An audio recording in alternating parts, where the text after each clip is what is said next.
Good evening. Thanks for joining us. I'm Dustin Lukey. Authorities in Trempealeau County continuing their efforts looking for the person or persons responsible for releasing several thousand mink from a farm last week. An act that, as you heard just moments ago, one former activist with the Animal Liberation Front believes will go unpunished due to the covert way that group operates. News 19's Roger Staffaroni looks at the state of this case and possible consequences for all involved.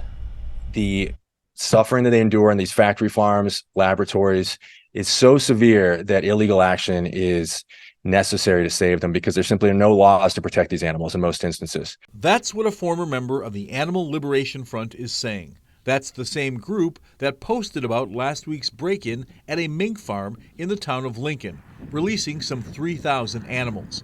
The potential charges those individuals face are not the only consequences.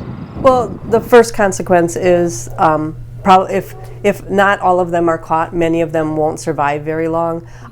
They've been grown and raised in small, tiny cages, so they don't know what the wild is. It's a reality Linda Moretic knows well. She runs a rescue for farm-raised mink from her refuge in Utah. We don't want to just release these animals en masse because it has so many negatives. First and foremost, those mink are not saved when you release them like that.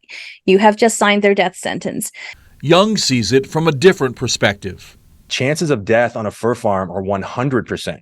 These animals are literally raised and bred to die. But Michaela Rains of Save a Fox Rescue in Minnesota says animal rescue like that needs a better direction. I'm surprised this is still something that activists are doing, just because, this is something that's happened in the past, and obviously it didn't ever go well for the animals released. I guess I don't even understand their purpose. Are they trying to just make a point? What are they really fighting for? In La Crosse, Roger Staffaroni, WXOW News 19. Now, the investigation continuing, and Kathy Kasikaitis says around 2,000 of the mink that were released have now been caught. No word yet on their condition. Now, according to the USDA, Wisconsin is the #1 producer of mink pelts across 19 different farms.